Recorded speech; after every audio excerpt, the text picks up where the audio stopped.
Добро дојдовте во За или против. Јас сум Љупчо Цветановски, мој денешен гостин е министерката за образование, професор доктор Весна Јаневска. Добро дојдовте. Добре најдов, поздрав до вашите гледачи.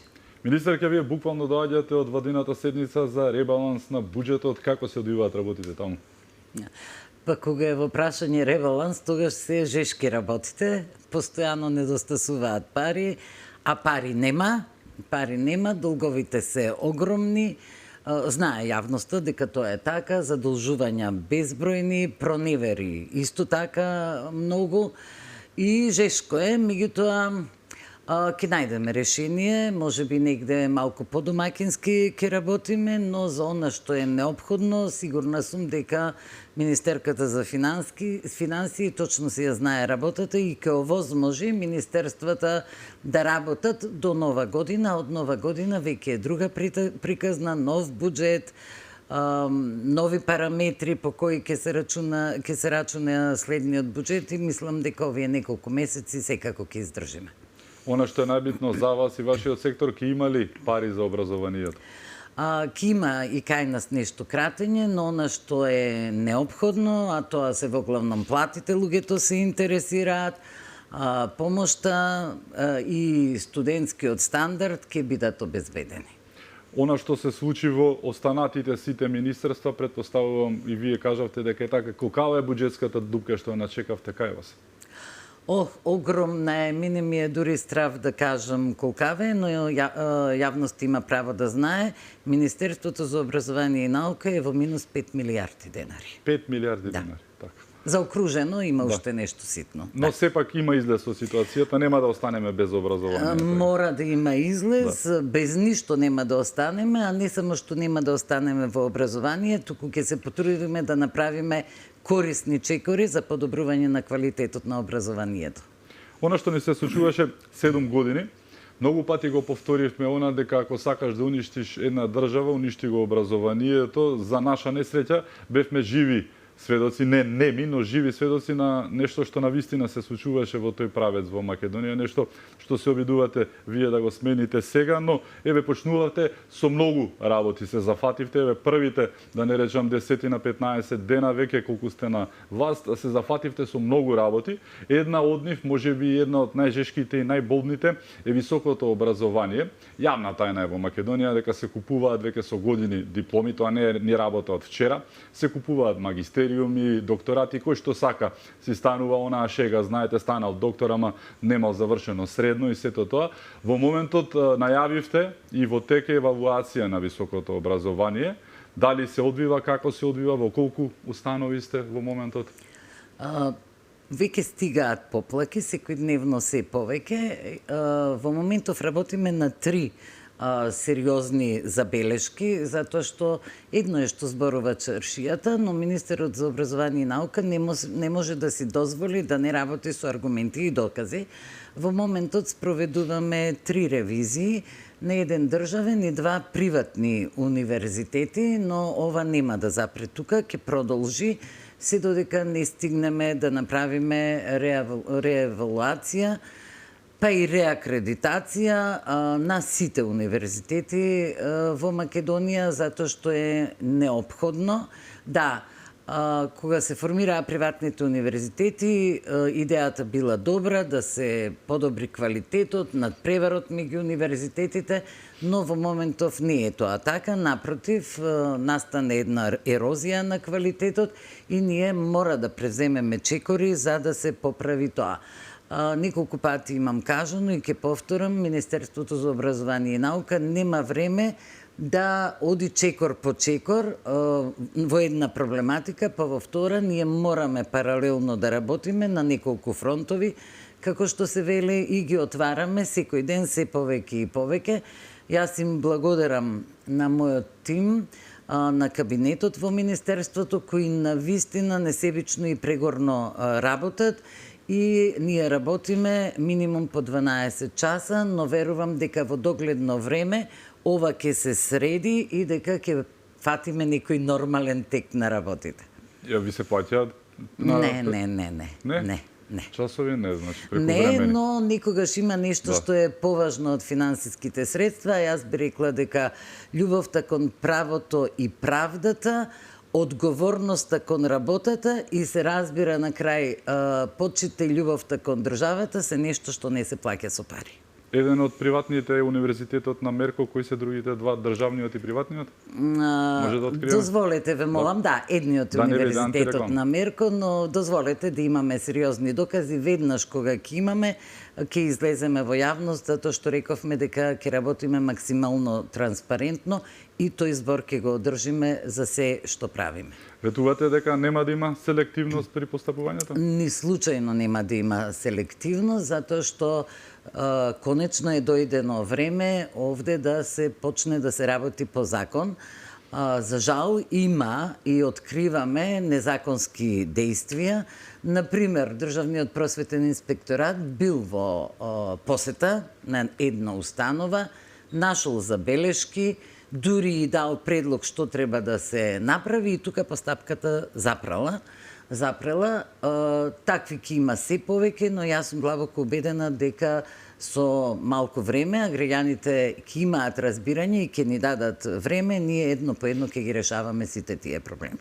Најавивте и промена на она бизарна концепција за образованието од Мила Царовска, која што беше немила за многу родители, кои што видоа што се случува, особено со историјата и географијата и предмети кои што станаа буквално политичка играчка и алатка за подкусурување и приближување кон некои соседи и исполнување на одредени цели кои што не смеа да се случат. Продолжувате со промената на таа концепција, така? Огромно задоволство владе меѓу наставниците и родителите, барем според пораките кои ние ги добиваме во Министерството, но и јас лично на мојот личен телефонски број. Ние веќе почнавме со промени. Јас реков дека тоа ќе бидат промени надградби, доградби, дека нема да биде комплетно укината концепцијата. Туку ќе се потрудиме да задржиме еден континуитет, затоа што достије на оваа земја од промени на наставни планови и програми и цели концепции како со промена на секој министер. Тоа не е дозволиво и се покажа всушност дека е крајно неефикасно. Она што направивме, ние ја одложивме имплементацијата на концепцијата за 7, 8 и 9 одделение, каде што беа најголемите проблеми, односно каде што се наоѓаат тие интегрирани предмети, и за кој ден денес, еви јас лично мислам, но не само јас и многу други, дека интеграцијата беше направена за да се намали влијанието на нашата национална историја поради проблемите кои ние ги имаме со Република Бугарија. Сега ние ги одвојуваме предметите, националните предмети, историја и географија, тие се национални предмети и граѓанско, и се враќаме на програмата пред концепцијата. Но веќе од септември, откако ќе почне учебната година, почнуваме со креирање на нова програма. За таа цел, програмата која беше дел од концепцијата, ја ставивме на јавна расправа, отворен е линкот на Министерството и повикани се и родителите и на наставниците да даваат забелешки и своји предлози. Кога ќе заврши јавната расправа, оди за 7, оди за дел од 8, а со тек на време ќе бидат готови и 8 и 9, ќе ги разгледаме сите тие предлози, сите тие забелешки, заедно со Бирото за развој на образованието, за кој морам да кажам дека навистина беа кооперативни во овој период. Имаше проблем, ние никако не смеевме да дозволиме да им се појави некаква дупка или празнина во знаењето на децата, затоа што сменуваме наставна програма и наставен план. Ги направивме тие анализи, Бирото првенствено ги направи тие анализи, заклучивме дека драстични промени ќе нема, заклучивме дека нема да има штета во постигнување на целите од знаењето, односно од учењето, и дојдовме до еден заклучок дека ова што сега го правиме е можно и дека ако продолжиме да работиме со исто темпо, ние од година за година ќе имаме нови наставни планови и програми на задоволство и блиски и на оние кои ги спроведуваат, но и на оние кои ги восприемаат, односно учениците. Сметам дека ова е релативно голем чекор кој го направивме, успеавме да го направиме за многу кратко време. Повторно ќе речам со бројни состаноци и анализи, заедно со Бирото за развој на образование, и еве тоа успеавме да го направиме. Оваа година 2024-2025 учениците од 7 оделение ќе учат со учебниците кои ги користеа и минатата учебна година, 2023-2024 година. При тоа во овој момент ние Министерството работи, односно педагошката служба, која е во склоп на Министерството, интензивно работи за да обезбедиме дополна на оштетените учебници и евентуално на зголемените потреби. Нели, во некој клас можеби ќе има повеќе ученици. Имавме мали проблеми тука околу системот за бележење на потребите на училиштата, но како и да е, веќе почнуваме од понеделник со набавка на тие учебници за децата на крајот од летото, на 1 септември да имаат учебници. Имаше уште еден дополнителен проблем кој сметам дека јавноста треба да го знае. Учебници за историја и општество за 5 и 6 и учебници за историја и географија за 7 воопшто не постоеа. Тие ги имаше во дигитална форма. Направивме сериозни напори да се направат така наречени материјали за учење, кои ќе бидат испечатени и децата ќе ги имаат во вид на книга.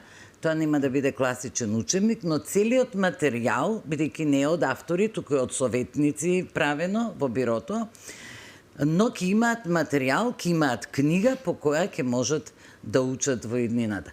Големи беа напорите, не беше тоа едноставно, напротив беше многу комплицирано, но јас еве со гордост можам да кажам дека ние целта ја постигнуваме од ден на ден и се надевам дека на 1 септември сите ќе бидат задоволни. Во нив нема да стои дека Бугарија ни е западен сосед, така? Секако дека не. Тоа е исто еден многу сериозен проблем кој сметам дека од оваа година натаму нема да ни се случува и жал ми е, јас повеќе пати сум кажала, но ние ќе мора да направиме база на несоодветни автори и рецензенти и на соодветни автори и рецензенти. Министерка, што е со оние образовно-историски комисии кои што реално гледано многумина мислеа дека ништо не работат, но испадна дека тие всушност тие ја диктирале содржината на учебниците кои што се појавуваа, нели АПАНС се менуваа содржини, што со нив имајќи предвид дека беа буквално кажано на политичка алатка поставена од предходната влада, дури имавме и награди на одредени ликови, таму некој стана и академик, имавме тотално несоодветен сооднос на силите, да не речам, 1-2 историчари, тоа некој за османлискиот период, некој зборуваат за нешто многу порано и слично. Што ќе се случи со нив во најмала рака, ќе имаме ли барем промена на составот да биде како што треба соодветен и состав кој што ќе кореспондира на она што се случува со историјата на вистина и ќе има комуникација со Институтот за историја, со Сдруженијето на историчарите, која веќе менуваат историја, редно и да прашаат некого, нели, за неа. Така е, дефинитивно сметам дека нашиот дел од Мешовитата комисија треба да одржува комуникации со врвните наши институции. Како се случуваше во минатото е навистина под голем прашалник, затоа што да, се чувствуваше влијание, но ништо не беше официјално. Ние дури ни сега немаме официјален допис дали они и што се договориле, се додека не испратат допис официјален во кој ќе кажат ние сме се договориле за ова и ова, ние си постапуваме во одбрана на нашите национални интереси. Не верувам дека комисијата ќе не донесе во ситуација да бидат загрозени нашите национални интереси. Искрено се надевам дека никој нема да биде толку смел од разни причини да не доведе во таква ситуација, но ако за некои нешта историски кои не се од наш национален интерес и се договорат, да, би можело да влезе во учебниците. Но се што го допира нашиот национален интерес, а тоа е нашата национална историја, нашата национална географија, јазикот, културата и традициите, не смеат да бидат чепнати и јас сметам дека комисијата е свесна за тоа, инаку секако ќе треба да има одговорност. Уште еден новитет кој што може да го ветите, ќе имаме за промена свидетелства секоја година? Прашањето за свидетелствата е многу интересно. Ние добивме нов дневник од Европската Унија, со средства од Европската Унија, кој би требало да биде многу посовремен и многу поефикасен од оној стариот. тоа е сега во фаза на тестирање, одобрување, миграција на податоци, пополнување на нови полиња со податоци. Очекувам да функционира добро и тој овозможува, и предходниот овозможуваше, но и ова овозможува печатање на сведителства од е-дневникот. Оваа дискусија ја имаме, но и ова ќе биде на јавна расправа. Учениците всушност имаат потреба, државна потреба, од свидетелства во 9-то оделение, кога ќе се запишуваат во средно училиште, и во 4-ти клас средно училиште, кога би сакале да се запишуваат на факултет или ќе тргнат во пазарот на труд. Па ова ќе го ставиме исто на јавна расправа, дали има потреба ние да трошиме огромни пари за сведителства секоја година за тие да си ги имаат како доказ дека завршиле некое образование. Со оглед дека средното образование кај нас е задолжително, може би ќе биде добро училиштата да си ги печатат сведителствата, нели, од 1 до 9 кај нив, се разбира ќе им овозможиме тоа да го прават на убава хартија со печатари, сега кубурати со хартии, со печатари и со тонери, а државата да ги издава овие во 9 и во 4 клас гимназија. Мислам дека е добра опција за домакинско работење.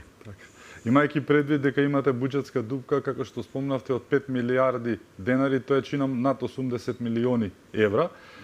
Имате и некои кукавичи јајца кои што ви ги остави предходната влада на популистички методи. Зборуваме за колективен договор кој што го направија, како што го направија. Но еве, и покрај се, имајќи ја предвид и таа буџетска ненормална, огромна дупка, ќе се реализирали овој договор и кога? Минатата влада, јас тврдам дека тоа беше крајно популистички направено во правец на добивање на изборите, потпиша многу колективни договори со кои де факто државата ја донесе во многу сериозна ситуација, непогодна визави граѓаните. Проблемот е што тие обезбедија средства за исплата само до месец август, заклучно значи со платата за јули. Нема пари за колективниот договор за високо образование, нема пари за администрација и така натаму. И бога ми, ова може би е прашање за кривичниот суд, си има органи кои тоа ќе го кажат. Ние сега треба до крајот на годината да ги обезбедиме овие средствата, луѓе плата да земат. Веројатно во еден момент, и се со цел, нели, да покажат дека следната влада не е способна да го направи тоа што тие го правеле во првите 6 месеци, иако не обезбедиле средства до крајот на годината. Веројатно во еден момент па се понадева, кога варира некои наместени анкети, дека може би ќе ја добијат власта, и колективниот договор на наставниците не го потпиша. Вистина е дека не го потпиша. И јас многу честно и многу искрено го кажував тоа и пред самите избори, и по изборите, и ден денес го кажувам. Како ќе има буџетски средства, така платите на наставниците во зависност од инфлацијата и други индикатори ќе се качуваат. Но искрено се надевам дека, сигурна сум дека до крај на мандатот ние ќе го потпишеме тој колективен договор, а искрено се надевам дека санкцијата која ја презема премиерот и другите членови на владата за подобрување на економската состојба на земјата, се надевам дека тоа ќе може да биде и порано од крај на мандатот. Но како и да е, тој колективен договор ќе биде потпишан и тогаш тие ќе бидат врзани со минималната плата и назад нема да има. Најавивте и план за оптимизација на училиштата. Што предвидува тој? Оптимизацијата е неопходна потреба на оваа земја. Тоа е проект кој се работи со УНИЦЕФ. Што значи оптимизација? Во одредени, во главном селски средини, се случува да имаме по 5 деца, по 12 деца, по 7 деца. Тие деца де факто во училиштето, нели? И обично се во комбинирани паралелки, 4 деца, едно од прво, од второ, од 5 и 6 оделение со еден наставник, или се комбинирани 6 и 8, како и да е, разни комбинации, што не е добро за образованието, но не е добро ни за децата. Тие деца се изолирани, препуштени сами на себе и предпладне и попладне и во играта, и во социјализацијата, па и во учењето. Во учењето немаат компетиција, немаат мотив, немаат надпревар и се случува како изолирани групи самостојно, нели, да се движат низ образовниот систем. Тие деца имаат право на социјализација, имаат право на подобри услови за учење, нели. Јас тоа го објаснувам многу едноставно. Ако отидат во Централно градско училиште, ќе видат смарт табла, ќе видат нова клупа, а може би ќе видат и компјутерот, и некаде имаме и компјутерски училници. Ќе добијат мотив да се надпреваруваат со своите другарчиња, ќе се дружат, ќе разговараат на разни теми. И овие училишта кои имаат ваков мал број на деца, планираме, нели, да останат како згради кои ќе си ги користи општината, а децата да ги префрлиме во блиските централни училишта. Секако во Македонија има рурални средини кои се многу оддалечени од градот и е неможен транспортот на децата секојдневно, тие ќе си останат да постојат такви какви што се и се надеваме дека наталитетот во тие средини ќе се зголеми. Овие кои се на 2, 3, 5, 7 километри од централните училишта ќе се припојат на централните училишта. Користа за децата е огромна, но има користи за државата. Значи не се плаќаат режиски трошоци, не се реновираат постојано училишта за кои нема потреба.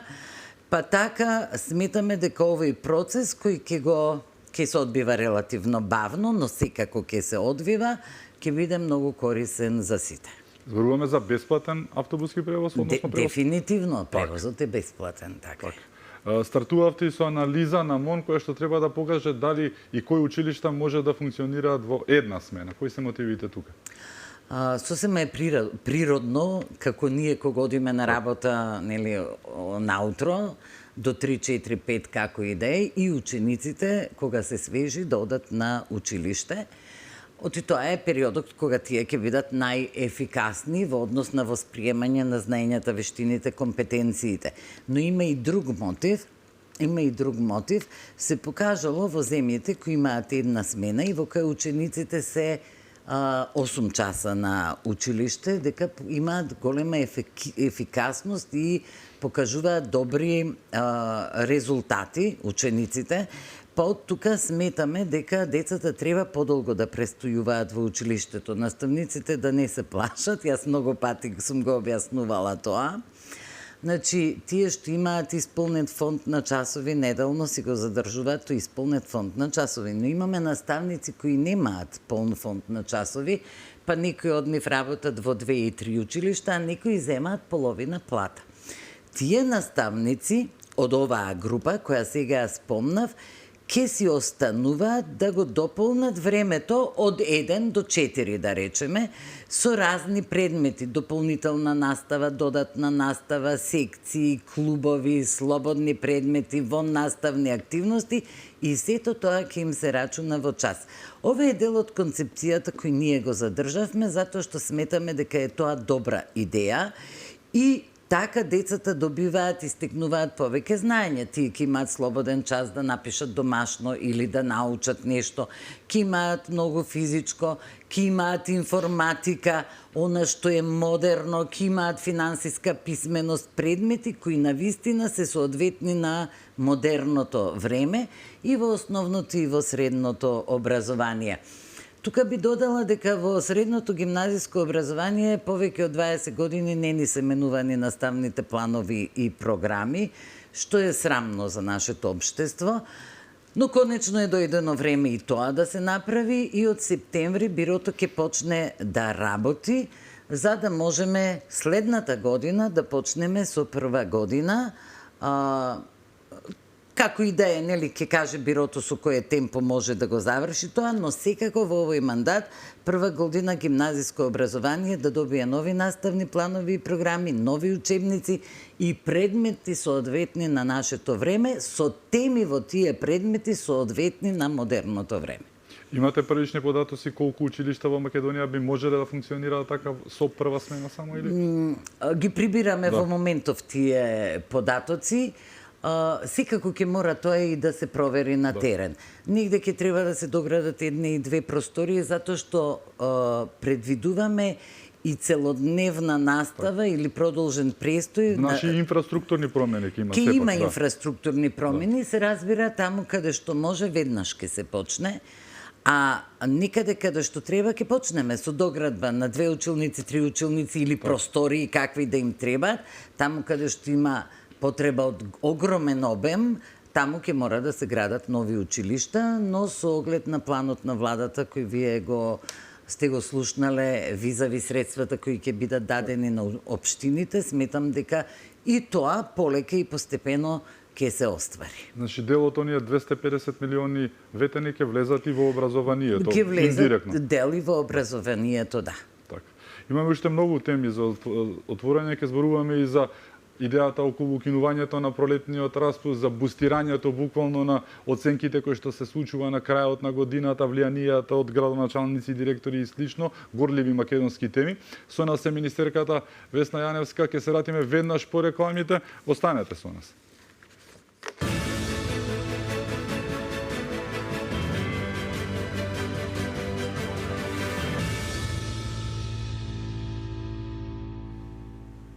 Се враќаме во За или против. Мој гостин е професор доктор Весна Јаневска, министер за образование. Министерке, во теки и анкетата околу потребата од пролетниот одмор, кој што прв пат им се случи, да не речам, на учениците оваа година. Јас лично ја пополнив анкетата, гласав против. Мислам дека треба да се укине. Во теки анкетата имате првични резултати? Да. Минатата година, кога беше воведен пролетниот одмор, се извинувам, се доби впечаток дека родителите, децата, па и наставниците се задоволни. Меѓутоа, реалноста се појави во моментот кога на 17 јули во едни речиси пеколни жештини, децата беа на училиште, наставниците исто така и родителите ги пречекуваа овие најмладите да си излезат од час за да ги превземат за дома. И јас имав тогаш прилика исто да слушнам дека навистина жештините се големи, климите не работат, прозорец ако отвориш повторно е проблем и тоа не наведе, но не само моето искуство, туку и жалбите на наставници и родители, да направиме една анкета во која ќе ги прашаме чинителите од образованието дали сакаат или не сакаат, а потребно е да знаеме дали ќе има пролетен распоред, затоа што треба да се донесе календар на учебната година. Кога се носи календарот, мора да се имаат во предвид законските одредби, дека учебната година треба да има 181 ден, па ако ставите пролетен распуст и ако почнете на 1 септември, ви се пролонгира и во зависност од тоа колку државни празници ќе се паднат во недела или во работен ден, ќе се пролонгира учебната година во месец јуни. Она што го добиваме од анкетата е дека повеќето родители и наставници, па и ученици не сакаат пролетен распуст. Значи тоа се првичните резултати. Така. Имате уште Ми се чини дека разликата е многу голема и дека нема да има промена. Така, имаше еден друг проблем кој што се јави, буквално и оние родители што сакаа да се случи тоа, потоа дел од нив не знаеа што да прават со своите деца, затоа што многу често училниците, односно училиштата, школите, средни или основни, се користат за место каде што родителите ги оставаат своите деца за да може да си ги вршат работите немајќи каде, нели така, што и тоа се јави така, како и тоа се јави проблем, како проблем, кај помалите дечиња немаше кој да ги чува, ако родителите беа на работа. Па и тоа е проблем во едно општество и треба и на тоа да се мисли. Веројатно и дел од нив и затоа се определија да нема пролетен распуст. Еден од многуте новитети, да не ги наречам, но работи на кои што работите, имате многу, имајќи предвид со кого претходно си имавме работа, е проблемот, односно моментот со децата со попреченост, со посебни потреби. Предходната влада го воведе тоа со нивно вметнување буквално во редовниот образовен процес. Вие предлагате да не биде така, туку самите родители да решат каде ќе ги пратат своите деца, дали во реалните училишта или пак во училиштата кои што се посебни, специјално направени за овие дечиња. Како што беше избрзана и натурана концепцијата, имам впечаток дека на ист начин беше и натурена тоталната инклузија на децата со попречености во редовните паралелки. Да нема забуна, децата со било каква попреченост кои може да постигнуваат резултати во редовните паралелки ќе си бидат во редовните паралелки. Но идејата дека не треба сите да бидат таму, кај мене и во Министерството првенствено доаѓа од родителите на деца со попреченост кои се жалат дека не функционира тоталната инклузија и дека нивните деца во одредени средини, во редовните паралелки се подискриминирани отколку кога би биле со своји другарчиња со некаква попреченост, каде што би биле посоциализирани, би имале слични теми на разговор, нели, или би имале мотив некој начин да совладуваат одредени животни вештини или програми индивидуално направени програми за нив. И од тука предлагаме, сега ќе го ставиме и законот на јавна расправа, законот за основно кој го менуваме и законот за средно на јавна расправа, за да каже и стручната фела, и родителите, и наставниците кој е најдоброто решение.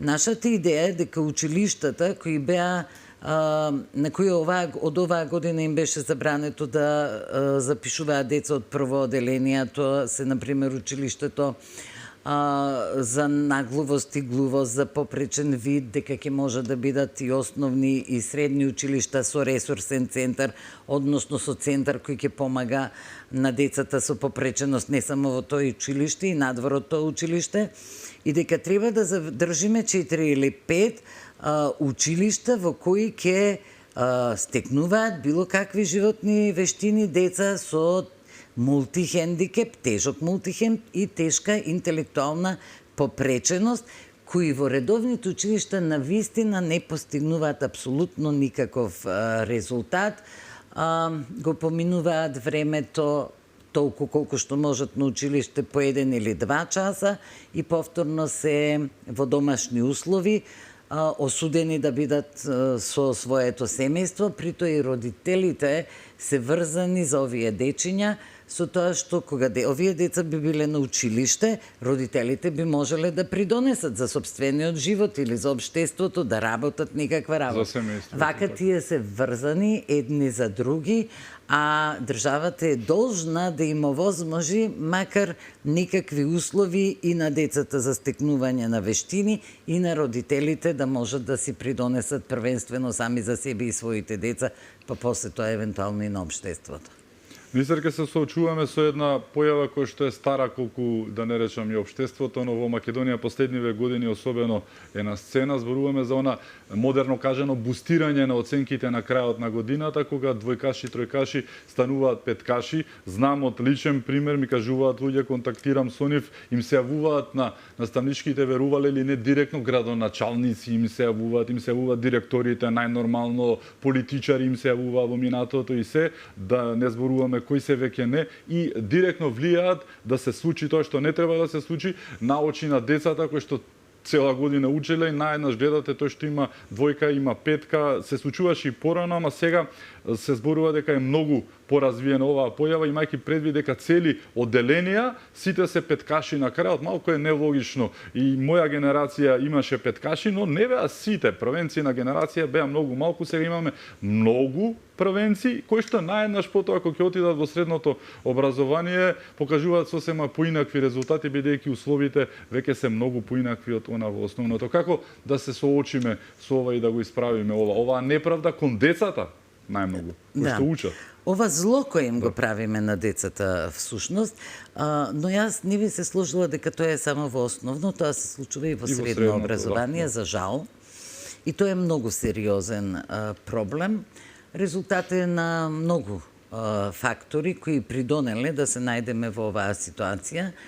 И ми се чини, не можам да тврдам, но ми се чини дека можеби од политиката и најмало влијанието, туку има некакви меѓусебни социјални односи меѓу фамилиите, наставниците и така натаму. за да дојдеме во ситуација, ние написа да сме на последно место, меѓу последните, или Ворци Николов, јас се кажувам како пример, кога полагаа приемен испит децата, само 20% од нив да ја заслужат оценката која што ја имаа во свидетелството.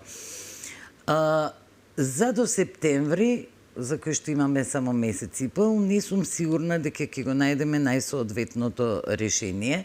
Во текот на годината разгледуваме неколку можни решенија на кои да го олабавиме притисокот кон наставниците, за да можат реално да си ја извршуваат својата работа, но и да ги мотивираме учениците да почнат да го ценат знаењето. Една од можните опции на која се дискутира во Министерството, а секако, јас кажав, се што ќе работиме ќе биде транспарентно, ќе консултираме и стручњаци, но една од можностите е промена на уписната политика. Па едноставно кажано, ако детето сака да се запише во средно медицинско, најмногу поени ќе им носат секако македонски математика, се предмети кои секаде се важат, например биологија и хемија ќе носат најмногу поени, додека можеби физичко, ликовно, па и географија нека биде се помалку значајни, тие не може да бидат незначајни, сите се значајни, но помалку значајни. Као ние што сакаат да одат во технички училишта, ќе ги бодуваме физика, хемија, математика повеќе, отколку јазиците, да речеме, и биологија и така натаму. Значи, оваа политика би можела да вроди некаков плод. Има разни начини на оценување, до таму што оценките може да бидат изразени во проценти, во перцентили, па да не им е важно дали ќе биде процент од 3,24 или 3,26. Може тоа после да се направи еквивалент оценка. Има една многу убава на запад во скандинавските земји спроведен начин де факто на оценување кога ниту родителите, ниту учениците до крајот на годината не ги знаат оценките. Децата се следат, па нека може ни да притискаат. Па нека можат ни да притискаат. Сега и нас во Македонија, нели, од прилike и можеби ќе се знае, но верувам дека и тоа би можело да го намали притисокот.